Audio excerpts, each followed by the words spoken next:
საქართველოს პროკურატურამ ნარკოტიკული საშუალებისა და განსაკუთრებით დიდი ოდენობით ფსიქოტროპული ნივთიერების უკანონო შეძენა, შენახვისა და საქართველოში შემოტანის ფაქტებზე სამ პირს, მათ შორის უცხო ქვეყნის მოქალაქეებს ბრალდება წარუდგინა.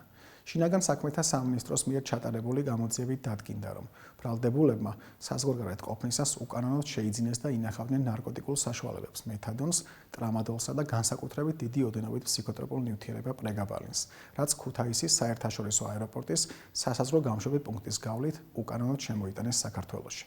გატარებული ღონისძიებების შედეგად სამართალდამცავებმა ნარკოტიკული საშუალებები და ფსიქოტროპული ნივთიერებები ამოიღეს. დაკავებულებს ბრალდება ნარკოტიკული საშუალებისა და განსაკუთრებით დიდი ოდენობით ფსიქოტროპული ნივთიერების უკანონო შეძენა, შენახვისა და საქართველოში უკანონოდ შემოტანის ფაქტებზე წარედგინათ, რაც სასჯელის სახით და ზომად 12 წლამდე თავისუფლების აღკვეთას ითვალისწინებს.